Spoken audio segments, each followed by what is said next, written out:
Traditional Dandpatta organisation India Dandpatta Commonwealth Asian council Dandpatta international council यांच्या वतीने 11 व 12 जानेवारीला राष्ट्रमाता जिजाऊ जयंतीनिमित्त राज्यशास्त्र दांडपट्टा राज्यस्तरीय अजिंक्यपद स्पर्धा यांचे आयोजन करण्यात आले आहे। ही स्पर्धा सिंहगड इन्स्टिट्यूट केगाव येथे घेण्यात येणार आहे।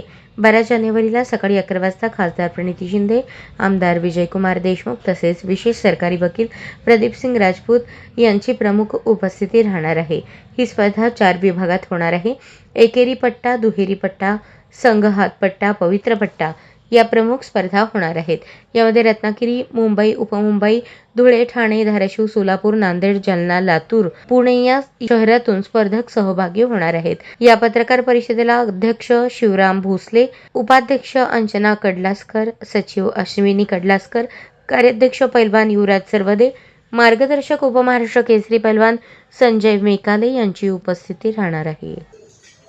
येत्या 11 व 12 जानेवारी राजमाता जिजाऊ जयंतीनिमित्त महाराष्ट्र राज्याचा ज्या शस्त्राला राज्यशस्त्र म्हणून दर्जा मिळाला आहे या राज्यशस्त्राची दांडपट्टा या खेळाचा आम्ही प्रथम राज्यस्तरीय सोलापुरात 11 व 12 जानेवारीला स्पर्धा आयोजित केलेली आहे। या स्पर्धासाठी 11 जिल्ह्यातून स्पर्धक 150 ते 200 स्पर्धक सोलापुरात येणार आहेत आणि सदर स्पर्धा हे 4 विभागामध्ये होणार आहे। एकेरी पट्टा, दुहेरी पट्टा, संघ हात आणि पट्टा पवित्र अशा पद्धतीत हे 11 आणि 12 जानेवारीमध्ये होणार आहे। राष्ट्रमाता जिजाऊ माँसाहेब यांच्या 12 जानेवारीच्या जयंतीच्या औचित्याने सदर ही स्पर्धा आपण आयोजित केलेली आहे। महाराष्ट्र शासनाने परवाच 19 फेब्रुवारी 2023 रोजी दांडपट्ट्याला राज्यशास्त्राचा दर्जा दिला। नुसतं राज्यशास्त्राचा दर्जा देऊन हा एवढा मराठ्यांचा प्रगत शस्त्र कुणालाही कळणार नाही, त्यासाठी त्याला खेळाच्या रूपाने प्रेझेंट करण्यासाठी ट्रेडिशनल दांडपट्टा स्पोर्ट्स असोसिएशनची निर्मिती झाली आणि बघता बघता आपल्यासोबत 14 जिल्हे, 4 राज्य आणि 2 देश याच्यावरती दांडपट्ट्यावरती काम करतात आणि अभिमान वाटतो की प्रथम राज्यस्तरीय स्पर्धा ठेवण्याचा मान सोलापूर जिल्ह्याला मिळाला आणि ह्या स्पर्धा सिंहगड इन्स्टिट्यूट केगाव येथे 11 व 12 जानेवारी रोजी असणार आहेत। 12 जानेवारी रोजी जिजाऊ पूजनानंतर सदर स्पर्धेचं उद्घाटन आपण करतोय। त्याचबरोबर पट्टा पूजन असणार आहे आणि त्यानंतर स्पर्धेला सुरुवात होणार आहे। पूजन आपल्या सोलापुरातील प्रथम नागरिक सन्माननीय खासदार प्रणिती शिंदे, त्याचबरोबर आमदार विजयकुमारजी देशमुख साहेब, सरकारी वकील श्री प्रदीपसिंगजी राजपूत साहेब यांच्या हस्ते होणार आहे। केंद्र सरकारने नवीन वर्षाच्या सुरुवातीला शेतकऱ्यांसाठी एक मोठा निर्णय घेतला आहे, ज्यामुळे त्यांना खतांवरील अनुदानात वाढ मिळणार आहे। यामुळे देशभरातील 4 कोटी शेतकऱ्यांना मोठा लाभ होईल तसेच त्यांच्या आर्थिक स्थितीमध्ये सुधारणा होईल। वर्षाच्या पहिल्या दिवशी पंतप्रधान नरेंद्र मोदींच्या अध्यक्षतेखाली केंद्रीय मंत्रिमंडळाची बैठक झाली। या बैठकीत शेतकऱ्यांसाठी महत्त्वपूर्ण प्रस्तावांना मंजुरी देण्यात आली। त्यामध्ये DAP खत उत्पादक कंपन्यांसाठी एक विशेष पॅकेज मंजूर करण्यात आले आहे। यामुळे शेतकऱ्यांना DAP खतासाठी अधिक पैसे मोजावे लागणार नाहीत आणि त्यांना अधिक अनुदान मिळण्याची शक्यता आहे। या पॅकेजसोबत सरकार आर्थिक मदतही देणार आहे। केंद्र सरकारने 2025च्या पहिल्या कॅबिनेट बैठकीत DAP खत उत्पादक कंपन्यांना दिलासा दिला असून त्यांच्या अनुदानासोबत आर्थिक मदतीसाठी मंजुरी दिली आहे। याचे मुख्य उद्दिष्ट कृषी उत्पादन वाढवणे, शेतकऱ्यांना आर्थिक सहाय्य देणे आणि आवश्यक खते परवडणाऱ्या किमतीत उपलब्ध करून देणे। DAP खतांसाठी सरकारने 3,850 कोटी रुपयांच्या एक वेळच्या विशेष पॅकेजला मंजुरी दिली आहे। त्यामुळे शेतकऱ्यांना 50 किलोच्या बॅगसाठी 1,350 रुपये दर कायम राहतील, जो शेतकऱ्यांना दिलासा देणारा निर्णय ठरेल। आंतरराष्ट्रीय बाजारातील चढ-उतारांचा भारतातील खतांच्या किमतीवर परिणाम होत असतानाही 2014 पासून पंतप्रधान मोदींनी शेतकऱ्यांना बाजारातील या चढ-उतारापासून वाचवण्यासाठी ठोस पावले उचलली आहेत। 2014 ते 24 मध्ये सरकारने खत सबसिडीवर 11 कोटी 90 लाख रुपये खर्च केले, जो 2004 ते 2014 मध्ये देण्यात आलेल्या सबसिडीच्या दुप्पट आहे। राज्यात दिवसेंदिवस गुन्हेगारीचे प्रमाण वाढत असून कायदा आणि सुव्यवस्थेचा प्रश्न ऐरणीवर आला आहे. अशातच पुण्यातून तरुणीच्या हत्येची एक खळबळजनक घटना घडली आहे. पुण्यातील येरवडा भागातील एका IT कंपनीच्या तरुणीवर कंपनीमधीलच सहकाऱ्याने जीवघेणा हल्ला केला. या धारदार शस्त्राच्या हल्ल्यात जखमी झालेल्या तरुणीचा उपचारादरम्यान मृत्यू झाल्याची माहिती समोर आली आहे. पुण्यात येरवडा भागात असणाऱ्या IT कंपनीतील महिला कर्मचाऱ्याचा जीवघेणा हल्ल्यात मृत्यू झाल्याची घटना घडली आहे. शुभदा कोदारे असे मृत महिलेचे नाव आहे. हल्ल्यानंतर रक्तस्राव झाल्याने तरुणीचा मृत्यू झाल्याची प्राथमिक माहिती मिळत आहे. पुण्यातील IT कंपनीमध्ये अकाउंटंट म्हणून ही तरुणी कार्यरत होती. काल सायंकाळी कंपनीच्या पार्किंगमध्ये तिच्याच सहकार्याने तिच्या हाताच्या कोपऱ्यावर धारदार शस्त्राने वार केले. या हल्ल्यात शुभदा ही तरुणी गंभीर जखमी झाली. त्यानंतर तिला जवळच्याच रुग्णालयात दाखल करण्यात आले, मात्र उपचारादरम्यान तिचा मृत्यू झाला. या प्रकरणी पोलिसांनी आरोपी कृष्णा कनोजा याला अटक केली आहे. चीनमध्ये HMPV या विषाणूने डोकेवर काढले असून त्या ठिकाणी रुग्णांची संख्या वाढताना दिसून येत आहे. यासंबंधीचे अनेक व्हिडिओ आणि बातम्या माध्यमांमधून समोर येत आहेत. दरम्यान राज्यातील सर्व जिल्हाधिकारी, महापालिका आयुक्त, विभागीय आयुक्त, पोलीस आयुक्त, पोलीस अधीक्षक यांच्याशी मुख्यमंत्री देवेंद्र फडणवीस यांनी हे ऑनलाईन पद्धतीने संवाद साधणार आहेत. 100 दिवसात प्राधान्याने करावयाची कामे याबाबत आढावा घेतला जाणार आहे. विभागासोबत आता स्थानिक कार्यालयांना सुद्धा 100 दिवसांचे टार्गेट दिले असल्याची माहिती आहे. आपल्या वेबसाईट सज्ज करा. माहिती अधिकारात माहिती मागितली जाते अशा सर्व माहिती त्यावर आधीच टाका. ती संकेतस्थळे सायबरदृष्ट्या सुरक्षित करा. कार्यालयांची सफाई करा. अनावश्यक कागदपत्रांचे ढीग रिकामे करा. वाहनांचे भंगार साफ करा. कार्यालय स्वच्छ ठेवा. पिण्याचे पाणी, सार्वजनिक प्रसाधन गृह स्वच्छ राहतील हे सुनिश्चित करा. अधिकाऱ्यांच्या सरप्राईज भेटी होतील त्यावेळी ते स्वच्छ दिसले पाहिजे. ईज ऑफ लिव्हिंग लक्षात घेता किमान 2 सुधारणा नाविन्यपूर्ण उपक्रम आपल्या कार्यालयात करा, असे आदेश मुख्यमंत्र्यांकडून देण्यात आले. जिल्हा परिषदेच्या माध्यमातून जनतेला सुविधा देण्यासाठी आपण कटिबद्ध आहोत. जिल्हा परिषदेच्या विकासाला गती देण्यासाठी सहकार्य करा. विकास कामात पत्रकारांचे मोठे योगदान आहे. जिल्हा परिषदेचे मुख्य कार्यकारी अधिकारी कुलदीप जंगम यांनी प्रतिपादन केले. जिल्हा परिषदेत मराठी पत्रकार दिन साजरा करण्यात आला. प्रारंभी आचार्य बाळशास्त्री जांभेकर यांच्या प्रतिमेचे पूजन CEO कुलदीप जंगम यांच्या हस्ते करण्यात आले. या प्रसंगी मुख्य कार्यकारी अधिकारी कुलदीप जंगम यांच्या हस्ते मान्यवर पत्रकारांचा शाल, पेन आणि डायरी देऊन सन्मान करण्यात आला.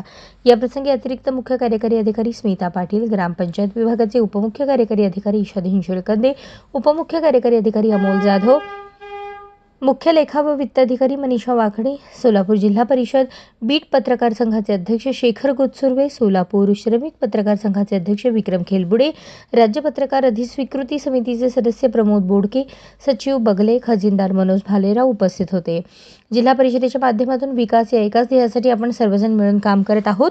लोकांना चांगल्या सुविधा मिळाव्यात. ज्या गोरगरीब जनतेपर्यंत सुविधा पोहोचू शकत नाहीत त्यांच्यापर्यंत माहिती देण्याचे काम पत्रकार करतात.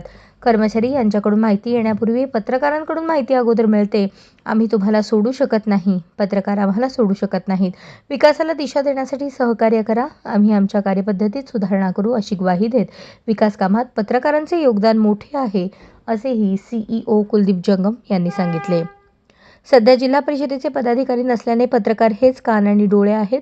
क्षेत्रीय स्तरावर काय घडते याचा फीडबॅक देण्याचे काम पत्रकार करतात. सर्वजण जिल्हा परिषदेच्या विकास कामांसाठी एकत्र येऊन काम करतो, परंतु काम करत असताना सकारात्मक चांगल्या संकल्पना निदर्शनास आणून द्या, असे आवाहन अतिरिक्त CEO संदीप कोहिनकर यांनी केले. स्वातंत्र्याच्या चळवळीपासून आत्तापर्यंत लोकशाहीत पत्रकारांचे योगदान महत्त्वाचे राहिले आहे. संयुक्त महाराष्ट्राच्या चळवळीत पत्रकारांचे मोठे योगदान आहे. विकास कामांची माहिती सर्वसामान्य जनतेपर्यंत पोहोचवण्यासाठी प्रशासनास पत्रकारांची मोठी मदत होत असल्याचे उपमुख्य कार्यकारी अधिकारी स्मिता पाटील यांनी सांगितले. झिरो पेंडन्सीचे आदर्श काम करणारे CEO जंगम यांच्या कार्याचा गौरव यावेळीच करण्यात आला. राज्य अधिस्वीकृती समितीचे सदस्य प्रमोद बोडके यांनी पत्रकारांच्या कार्याची दखल घेत जिल्हा परिषद घेत आली आहे आणि पुरस्कार योजना पुढे कार्यरत ठेवण्यास विनंती करून प्रशासनाच्या कामाचे कौतुक केले. या कार्यक्रमासाठी उपमुख्य कार्यकारी अधिकारी स्मिता पाटील यांच्या मार्गदर्शनाखाली स्वीय सहाय्यक सुधाकर माने देशमुख, सहाय्यक प्रशासन अधिकारी अनिल जगताप, कनिष्ठ प्रशासन अधिकारी सचिन साळुंखे, सीईओ कक्षातील वरिष्ठ सहाय्यक सूरज नदाफ, कनिष्ठ सहाय्यक अकेले यांनी कार्यक्रम यशस्वी करण्यासाठी परिश्रम घेतले. प्रास्ताविक व सूत्रसंचालन जिल्हा कार्यक्रम व्यवस्थापक सचिन जाधव यांनी केले. संवाद सल्लागार सचिन सोनवणे, जनसंपर्क कक्षातील सहाय्यक मेहताब शेख यांनी आभार मानले. केंद्र सरकारने रेशन कार्ड योजनेअंतर्गत पात्र व्यक्तींची नवीन ग्रामीण यादी जाहीर केली आहे. या यादीमध्ये त्या सर्व व्यक्तींच्या नावांचा समावेश आहे ज्यांनी अर्ज केलेले आहेत, ज्यांनी सर्व आवश्यक निकष पूर्ण केलेले आहेत. ताज्या सुधारणांतर्गत सरकारने डिजिटल रेशन कार्ड आणि ई-KYC प्रक्रियेची अंमलबजावणी केली आहे. जर तुम्ही रेशन कार्डसाठी अर्ज केला असेल तर तुम्ही नवीन ग्रामीण यादीत तुमचे नाव पाहू शकता. जर तुमचे नाव यादीत असेल तर सरकारकडून तुम्हाला मोफत रेशन मिळेल, ज्यामुळे गरजू लोकांना सबसिडी मिळून अन्न सुरक्षेला चालना मिळू शकेल. या योजनेचे मुख्य उद्दिष्ट आर्थिकदृष्ट्या दुर्बल वर्गाला पोषणयुक्त आहार मिळवून देणे आहे. तुमचे नाव यादीत तपासायचे असल्यास अधिकृत वेबसाईटवर जा आणि होम पेजवर रेशन कार्ड यादी तपासणीसाठी स्टेट पोर्टल्स या पर्यायावर क्लिक करा. यानंतर तुमचे राज्य निवडा आणि संबंधित राज्याच्या रेशन कार्ड पोर्टलवर जा. इथे तुम्हाला तुमच्या जिल्ह्याचे नाव, ब्लॉक, गाव, पंचायत आणि शिधापत्रिकेचा प्रकार निवडावा लागेल. सर्व माहिती भरल्यावर कॅप्चा कोड भरा आणि सबमिट बटणावर क्लिक करा. तुम्हाला स्क्रीनवर तुमच्या नावासह रेशन कार्डची यादी दिसेल. अशा प्रकारे तुम्ही रेशन कार्ड यादी तपासू शकता आणि योग्य लाभ घेऊ शकता. अश्विनी सहकारी रुग्णालय येथे नवीन MRIचे आणि नूतनीकरण केलेल्या नवीन ICUचे चेअरमन बिपिन पटेल यांच्या हस्ते उद्घाटन करण्यात आले. यावेळी रुग्णालयातील संचालक मंडळ सदस्य doctor Vijay Patil, doctor Gurunath Parale, doctor Surjit Jagirdar, doctor Vinita Wakade, doctor Shriram Iyer व इतर सदस्य, तज्ज्ञ डॉक्टर, अधिकारी आणि कर्मचारी वर्ग व इतर प्रमुख मान्यवर उपस्थित होते. पत्रकार बंधू, अश्विनी स्टाफ मेंबर. सुरुवातीला आपण MRI म्हणलं की डोळ्यापुढं मेंदू किंवा स्पाईन असं येत होतं, पण आता MRIची व्याप्ती सगळीकडे वाढत आहे. हार्टमधील MRI हा नुकताच असा प्रचलित झालेला इन्व्हेस्टिगेशन आहे. तर हृदयाच्या काही गोष्टीत MRI जी माहिती देतो ते आतापर्यंतचे कुठलेच इन्व्हेस्टिगेशन, ते अँजिओग्राफी असू दे किंवा इकोकार्डिओग्राफी असू दे, स्कॅन असू दे, ते देऊ शकत नाही. तर विशेष आता मी 4 असे प्रमुख हृदयाचे आजार सांगतो जिथं MRI अतिशय उपयुक्त आहे. सर्वात कॉमन म्हणजे त्याचा आपण रोजच्या रोज ऐकतो ते म्हणजे हार्ट अटॅक. तर हार्ट अटॅकमध्ये ज्यावेळेस हार्ट अटॅक येतो त्यावेळेस हृदयाचा काही भाग हा परमनंट डॅमेज होतो, तर काही भाग हा टेम्पररी डॅमेज होतो. जो भाग परमनंट डॅमेज होतो त्यानंतर जरी बायपास केलं, अँजिओप्लास्टी केली तरी सुद्धा त्याचा फायदा होत नाही, कारण एकदा रक्तपुरवठा बंद पडल्यामुळे तो भाग परमनंट डॅमेज असतो. नंतर रक्तपुरवठा सुरू केला तर तो पुनरुज्जीवित होत नाही, तो परमनंटली डॅमेज असतो. पण काही भाग हा टेम्पररी डॅमेज असतो. तो जर रक्तपुरवठा आपण ज्यावेळेस सुरू करतो, अँजिओप्लास्टी नसेल किंवा बायपास नसेल, तर तो पुनरुज्जीवित होतो, पूर्णपणे काम करू शकतो. तर हा परमनंट डॅमेज किती आणि टेम्पररी डॅमेज किती ते आत्तापर्यंत फार कमी प्रकारच्या तपासण्यामध्ये करू शकतं, ज्याच्यामध्ये आपण न्यूक्लिअर परफ्युजन इमेजिंग म्हणतो, म्हणजे थॅलियम म्हणतो वगैरे, ज्याच्यामध्ये रेडिएशन इन्व्हॉल्ड आहे, ती सोलापुरात नाही आहे. पण ह्याच्यामध्ये MRIचा अतिशय महत्त्वाचा असा रोल आहे, ज्याला आम्ही व्हायबिलिटी इमेजिंग म्हणतो, की ज्याच्यामध्ये की तुम्ही तो हृदयाचा भाग टेम्पररी डॅमेज आहे का. कारण समजा बऱ्याच वेळा हृदयाची पंपिंग फक्त 20% राहिलेली असती, 25% राहिली असती आणि त्यांना बायपासची गरज असते. पण एवढी कमी पंपिंग असताना जर बायपास केलं तर बायपास करत असताना जीवाचा धोका उत्पन्न होऊ शकतो. कार्डिओलॉजिस्ट परळे आणि अनुपम शाह हे सांगतील आणि MRIच्या बाकीच्या डिटेलबद्दल जोशी सर आणि अय्यर सर हे तुम्हाला माहिती देतील. अशीच सेवा आपण अश्विनीची वाढत जावं आणि प्रगतीत राहावं आणि आपल्या ह्या पेशंटच्या जे कर्नाटक आणि आपल्या एरियामधल्या पेशंटना बाहेर गावी न जाता अश्विनीमध्ये व्यवस्थित सगळं व्हावं ह्या उद्देशाने जे अश्विनी करत आहे त्याबद्दल मी मनापासून मी स्वतःलाही हे समजतो की बाबा अश्विनीमध्ये आपण एक संचालक म्हणून आहे आणि त्या पदावर आपण व्यवस्थित आहे. आणि चेअरमन बिपिन भाई जो हैदराबादमध्ये वगैरे AIG वगैरे हा कॉन्सेप्ट आहे की मेडिकल सर्जिकल गॅस्ट्रोएंटॉलॉजीने एकत्र येऊन एका छताखाली एकाच ICUमध्ये एकाच एन्व्हायरमेंटमध्ये काम करायचं आणि जेणेकरून आपण पेशंट्सना चांगले रिझल्ट देऊ शकतो. कारण की शेवटी एकमेकाची साथ ही लागतेच. मल्टी डिसिप्लिनरी अप्रोच ज्याला आपण म्हणतो की मल्टिपल डिसिप्लिन्स एका ठिकाणी जर अवेलेबल असले तर डेफिनेटली रुग्णांना त्याचा फायदा होतो आणि अगदी सिरियस पेशंट्स बरे करण्यात सुद्धा आम्हाला मदत मिळते. आता आपण सध्या तरी आपण सगळे लिव्हरचे, पॅन्क्रियासचे, स्वादुपिंडाचे, यकृताचे, जठराचे आपण सगळे मोठे ऑपरेशन्स आपण करत आहोत. पुढे जाऊन काही वर्षांनी आम्हाला इव्हन यकृत प्रत्यारोपण वगैरे हे सुद्धा करायची आमची इच्छा आहे, ज्यासाठी सुद्धा आम्हाला हे चांगले ICUs खूप मदत होईल. जनतेच्या न्याय हक्कासाठी लढणारे, सामाजिक, आर्थिक, राजकीय आणि न्यायासाठी लढा देणारे अक्कलकोट तालुक्यातील पत्रकार बांधव आणि पत्रकार संघटनेचे तालुकाध्यक्ष कमलाकर सोनकांबळे, सचिव विश्वनाथ चव्हाण, पत्रकार बसवराज बिराजदार, पत्रकार निंगप्पा निंबाळ, पत्रकार समाधान हिरे या सर्व मान्यवरांचे संस्थेच्या वतीने सत्कार करण्यात आले.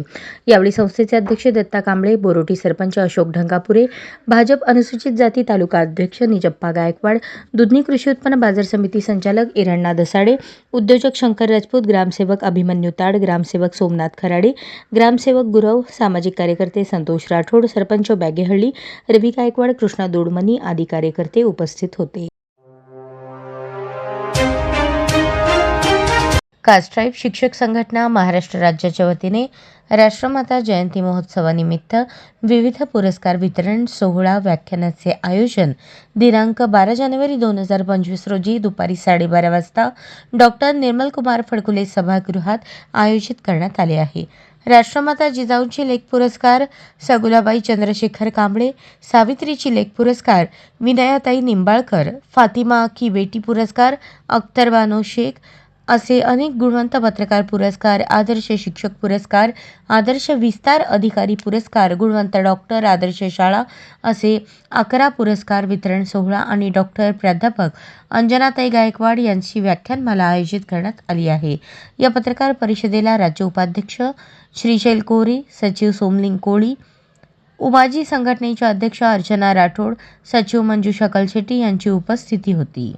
नुकतंच पत्रकार दिन झालेला आहे. तर कास्ट्राईब शिक्षक संघटना, जिपो बहुजन प्राथमिक शिक्षक सहकारी पतसंस्था व उमाईच्या वतीनं सर्व पत्रकार बांधवांना पत्रकार दिनाच्या खूप खूप शुभेच्छा. धन्यवाद. मी श्रीशैल कोरे, कास्ट्राईब शिक्षक संघटना जिल्हाध्यक्ष. मी सोमलिंग कोळी, कास्ट्राईब शिक्षक संघटना जिल्हा सचिव. मी अर्चना राठोड,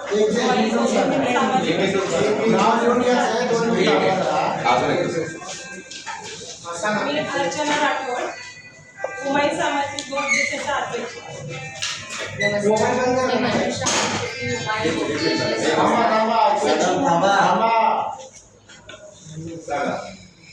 थोडंसं आवाज मोठ्याने सांगा.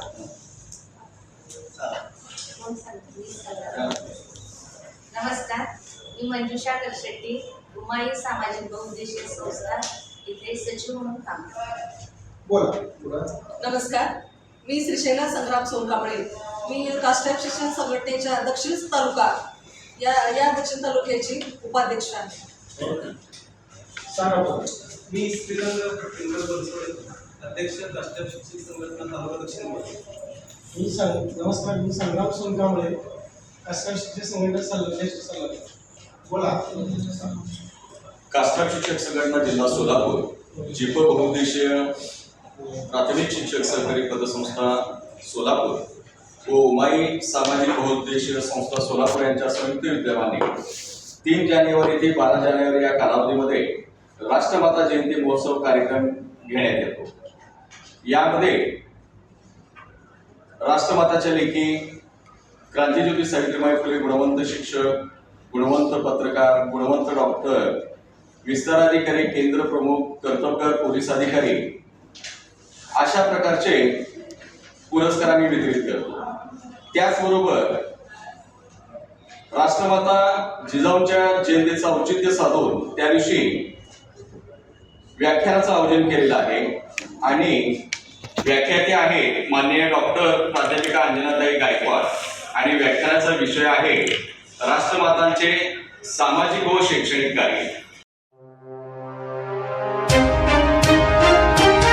भारतीय जनता युवा मोर्चाच्या वतीने शहर मध्य विधानसभा मतदारसंघात संघटन पर्वाअंतर्गत भाजयुमो प्रदेशाध्यक्ष अनुप मोरे यांच्या सूचनेनुसार शहर मध्य विधानसभेचे आमदार देवेंद्र कोठे यांच्या नेतृत्वाखाली आणि शहराध्यक्ष नरेंद्र काळे यांच्या मार्गदर्शनाखाली सदस्यता अभियान वालचंद महाविद्यालय येथे घेण्यात आले. या प्रसंगी महाविद्यालयातील तरुणांनी सदस्यता अभियानात उत्स्फूर्तपणे सक्रिय सहभाग नोंदवला. तरुणांसाठी प्रधानमंत्री नरेंद्र मोदी देवेंद्र फडणवीसांनी आणलेल्या योजनांचा लाभ घेण्याची विनंती या प्रसंगी सदस्यता अभियानात तरुणांना करण्यात आली. या अभियानात भाजयुमो प्रदेश सचिव अक्षय अंजिखाने, गणेश साखरे भाजयुमो शहर अध्यक्ष, विश्वनाथ पॅटी पश्चिम मंडल अध्यक्ष, रोहन मराठे सचिव, ओंकार होमकर, बाबूराव क्षीरसागर, गणेश पवार, विकास धायफुले आणि पदाधिकारी उपस्थित होते. महिला नामे संगीता शेखर जाधव, वय 45, राहणार घर नंबर 58 चर्च जवळ, धोंडीबा वस्ती, रामवाडी, सोलापूर यांच्या विरुद्ध सन 2023-2024 या कालावधीमध्ये बुरखा घालून सोने चांदीच्या विक्रीच्या दुकानात जाऊन त्या ठिकाणी दुकानातील कामगारांना बोलण्यामध्ये व्यस्त ठेवून त्यांची नजर चुकवून सोन्या चांदीच्या दागिन्यांची चोरी करणे, चोरी करताना कोणी पकडल्यास त्यांच्याविरुद्ध विनयभंगाची तक्रार करणे, सोबत आणलेल्या पुरुषांकडून प्रसंगी मारहाण करण्यास लावणे यांसारखे गुन्हे दाखल असल्याने तिच्याविरुद्ध जेल रोड पोलीस ठाण्याकडून महाराष्ट्र पोलीस अधिनियम 1951 कलम 56(1)(अ)(ब) अन्वयेचा तडीपार प्रस्ताव पोलीस उपायुक्त परिमंडळ सोलापूर शहर यांना सादर करण्यात आला होता. सदर प्रस्तावाच्या अनुषंगाने विजय कबाडे, पोलीस उपायुक्त परिमंडळ सोलापूर शहर यांनी कार्यवाही करून त्यांच्याकडील तडीपार आदेश दिनांक 18 डिसेंबर 2024 अन्वये महिला नामे संगीता शेखर जाधव, वय 45, राहणार धोंडीबा वस्ती, रामवाडी, सोलापूर ही सोलापूर आणि धाराशिव जिल्हा येथून 2 वर्षांकरता तडीपार केले आहे. सदर महिलेस तडीपार केल्यानंतर ठाणे येथे सोडण्यात आले आहे. मंगळवार दिनांक 7 जानेवारी 2025 पौष शुक्ल पक्ष 8 रोजी श्री तुळजाभवानी मातेची प्रक्षाळ पूजा आणि छबिना वाघ या वाहनावरून काढण्यात आला. छोटा दसरा म्हणून ओळखला जाणारा शाकंभरी नवरात्रोत्सव सुरू असून दिनांक 14 जानेवारीपर्यंत दररोज प्रक्षाळ पूजा आणि रात्री छबिन्याचे आयोजन केले जाईल.